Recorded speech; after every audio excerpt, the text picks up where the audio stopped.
Kia ora tima. Being online is part of life these days, and as we interact with each other, shop, work and play, being online is life for many. As kaimahi, we hold information of high importance and great significance. With that comes a lot of trust from the people who share their information with us that we'll respect their privacy and keep their personal information safe. No pressure to us. Cybercrime is on the rise, with New Zealanders losing almost $17 million through cyber attacks in 2020.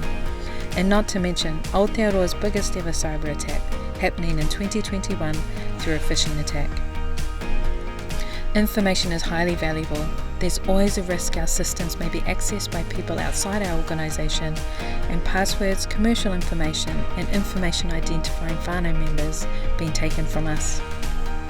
Something like this would have a serious impact on us as kaimahi, on our 6,000 plus whānau members and external stakeholders. You may have heard about cyber attackers. Let's talk about what and who they are. Fraudsters focus on scamming people to steal money and create disruption to our mahi and general chaos. Cyber criminals are like organised businesses who illegally make money via the internet. And hackers look for weaknesses in our systems and take advantage of them, using different ways to take down computer systems or whole organisations. There are a lot of kino but very clever people out there who navigate the online world looking to deceive.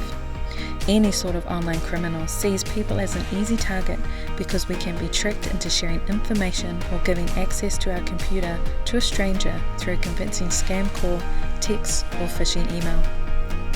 Let's all work together te whānau to respect and protect the information we hold. Kia kaha, kia matara e hoa mā.